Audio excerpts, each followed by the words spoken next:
লীগের জন্য সুখবর, এই প্রসঙ্গটি নিয়ে কথা বলবো। আওয়ামী লীগের জন্য সুখবর কেন, কিভাবে?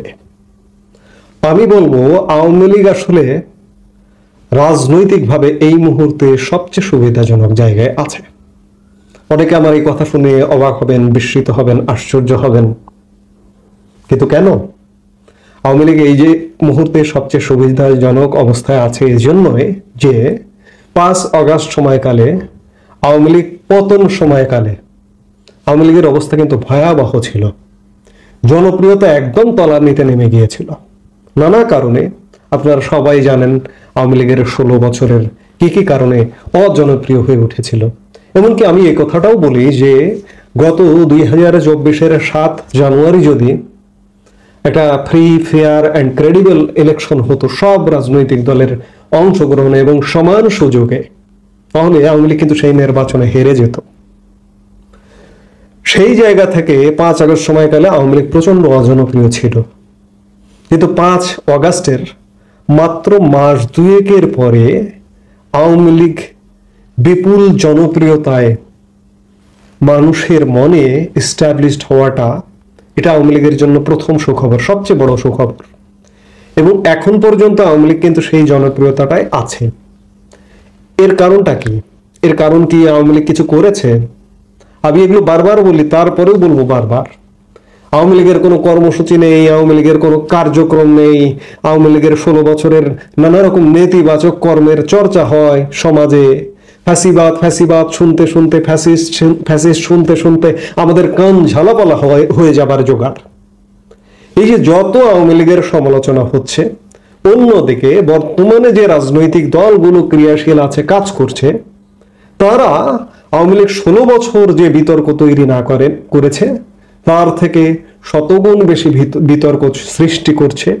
বর্তমান যে রাজনৈতিক দল, প্রধান রাজনৈতিক দল এই মুহূর্তে ক্রিয়াশীল বিএনপি, জামাত এবং সমন্বয়কদের নবগঠিত রাজনৈতিক দল এনসিপি, তাদের নানা রকম বিতর্কিত কর্মকাণ্ডের কারণে আওয়ামী লীগ জনপ্রিয় হয়ে উঠেছে এবং এই জনপ্রিয়তাটা এখন পর্যন্ত আছে এবং এটি থাকবে। আমি একই সাথে বলবো যে এই যে অন্যান্য রাজনৈতিক দলের যে বিতর্কিত কর্মকাণ্ড, এমনকি ত্রিমুখী লড়াই শুরু হয়ে গেছে, এই ত্রিমুখী লড়াই শুরু হওয়াটাও আওয়ামী লীগের জন্য একটা সুখবর। এর মধ্যে যদি আওয়ামী লীগ নামে কর্মসূচিতে আওয়ামী লীগের এই জনপ্রিয়তা থাকবে না, সেই জায়গা থেকে আওয়ামী লীগের এই মুহূর্তে প্রকাশ্যে সরাসরি কর্মসূচিতে নামা থেকে বিরত থাকতে হবে। এনসিপি কি কি কারণে বিতর্কিত হয়েছে আপনারা জানেন। ঢালহীন, তলোয়ারহীন নিধিরাম সর্দার স্টুডেন্ট, এখনো পর্যন্ত স্টুডেন্ট, সেই ছেলেগুলো কোটি কোটি টাকার গাড়িতে চড়ে, চাল চুলোহীন, খেয়ে না খেয়ে বড় হওয়া, রাতারাতি খেয়ে না খেয়ে আপনি থাকুন, এটা কোনো অপরাধ নয়, কিন্তু আপনি না খেয়ে আছেন, হঠাৎ করে একটা আলাদিনের চেরাগ পেলেন অবৈধ, সেই চেরাগ দিয়ে আপনি কোটি টাকার গাড়িতে চলেন, প্রাডো গাড়িতে চড়েন, আর ঢাকা শহরে লক্ষ টাকার অফিস ভাড়া করে অফিস করেন। আছে না এরকম? সার্জিস আলম, হান্নান মাসুদ, কি চরম দারিদ্রতার মধ্য দিয়ে বেড়ে ওঠা। তাদের নিজেদের সাক্ষাৎকার, নিজেদের এলাকায় গিয়ে খোঁজ নিয়ে দেখুন, সমন্বয়করা প্রত্যেকটি, এরা কেউ কেউ বাইতুল মাল, বিভিন্ন রাজনৈতিক দলের বাইতুল মালের পয়সা দিয়ে পড়ালেখা করেছে।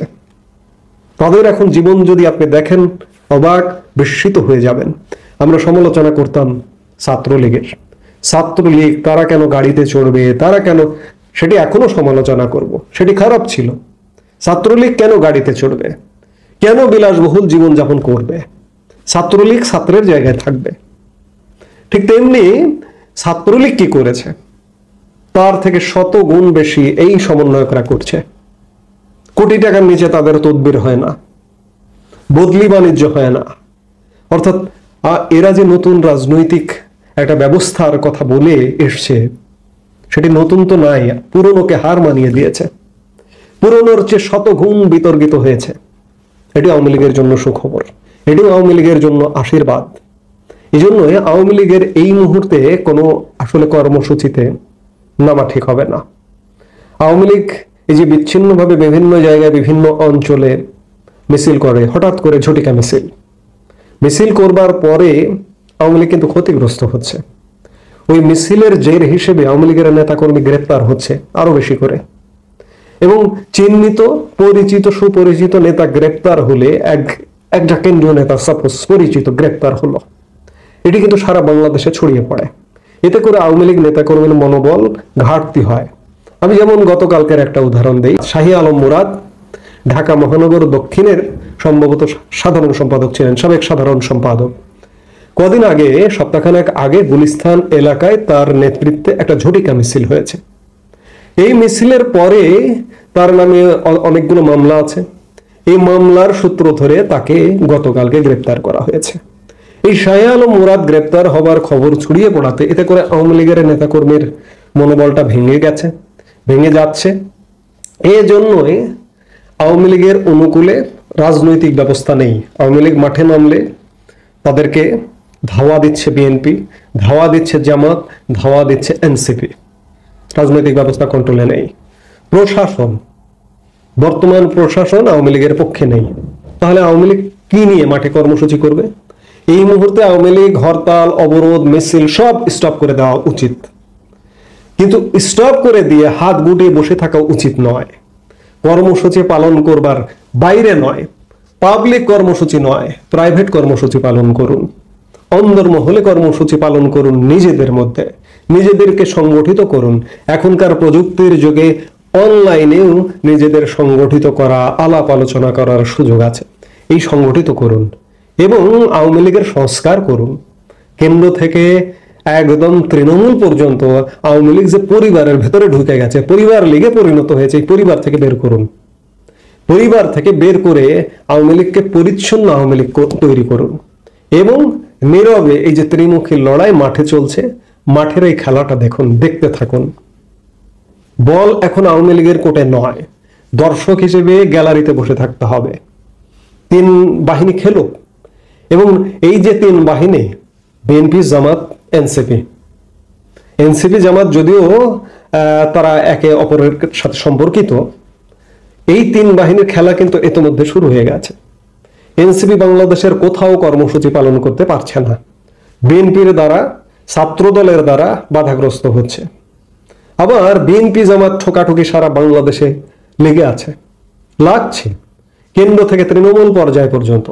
কিন্তু সাম্প্রতিক সময়ে জামাতের আমির ডক্টর শফিকুর রহমান এবং নায়েবে আমির ডক্টর আব্দুল্লাহ তাহের লন্ডনে বিএনপি চেয়ারপারসন বেগম খালেদা জিয়া এবং ভারপ্রাপ্ত চেয়ারম্যান তারেক রহমানের সাথে বৈঠক সূত্রে অনেকে মনে করতে পারেন যে এরা মিলিয়ে গেল।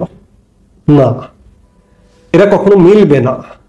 তবে মিলবে, আমি বারবার বলি, আওয়ামী লীগ যদি এই ভঙ্গুর অবস্থার মধ্যে ফিরে আসার একটা অপচেষ্টা করে, এটাকে চেষ্টা বলবো না, অপচেষ্টা, এই মুহূর্তে চেষ্টা করার কোনো সময় নয়, সময় আসবে। এজন্য মাঠের বাইরে থেকে অবজার্ভ করুন। যতই বৈঠক করুক লন্ডনে, কিন্তু তারা এক হবে না। তারা প্রতিনিয়ত বাংলাদেশের বিভিন্ন জায়গায় ফাটাফাটি করবে, একটা অরাজকতা তৈরি হবে এই তিন রাজনৈতিক দলকে দিয়ে। এই অরাজকতাটা হচ্ছে আওয়ামী লীগের জন্য সুখবর, এবং আওয়ামী লীগ ভেতরে ভেতরে সংগঠিত হবে, পরিচ্ছন্ন হবে, হয়ে নিজেদের কন্ট্রোলে সবকিছু আনবে, প্রশাসন কন্ট্রোলে আনতে হবে। এবং রাজনৈতিক ব্যবস্থা যখন এরা তিনজন মারামারি ফাটাফাটি করে নিজেরা নিজেদের ধ্বংস করবে, তখন ধীরে ধীরে পরিবেশ বুঝে আওয়ামী লীগ মাঠে নামবে। কিন্তু এই মুহূর্তে আওয়ামী লীগের মাঠে নামার সময় নয়।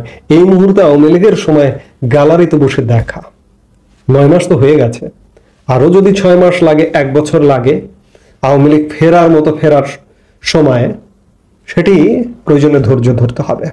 একটা দীর্ঘ 16 বছর পর একটা ম্যাসাকারের মধ্য দিয়ে আওয়ামী লীগের পতন হয়েছে। আওয়ামী লীগ নেতৃত্ব যদি মনে করেন যে এখনই ফিরবো আমরা, সেটি ভুল মনে করা হবে। আরেকটি বিষয়, আওয়ামী লীগের নেতাকর্মীরা একদম কেন্দ্র থেকে তৃণমূল পর্যায় পর্যন্ত এখনো একটা বৃহৎ অংশ স্বপ্নের মধ্যে বসবাস করেন। আমি বারবার এগুলো বলি, আবারও বলবো, বারবার বলতে হয় এই জন্য যে রাজনীতিকে স্মরণ করিয়ে দেওয়া। এই স্বপ্ন থেকে বাস্তবতার মাঠে বের হতে হবে, এবং বের হয়ে সত্যিকার অর্থে বারবারই বলি যে সংগঠিত হন, সংগঠিত হন, সংগঠিত হন। আপনি যদি শুধুমাত্র আবার গ্যালারিতে বসে থাকেন তাহলেও কিন্তু হবে না, কাজ করতে হবে, ভেতরে কাজ করতে হবে, নেপথ্যে কাজ করতে হবে, প্রাইভেট কাজ করতে হবে। কাজ করে সংগঠিত হতে হবে। এবং যখনই মাঠ প্রস্তুত হতে হবে, আজকে আপনি কঠিন প্রশিক্ষণ নিন, ধৈর্য ধারণ করুন। কঠিন প্রশিক্ষণ সহজ যুদ্ধ, সেনাবাহিনীতে একটা স্লোগান আছে। আপনি আজকে কঠিন প্রশিক্ষণ নিলে কালকে যুদ্ধটা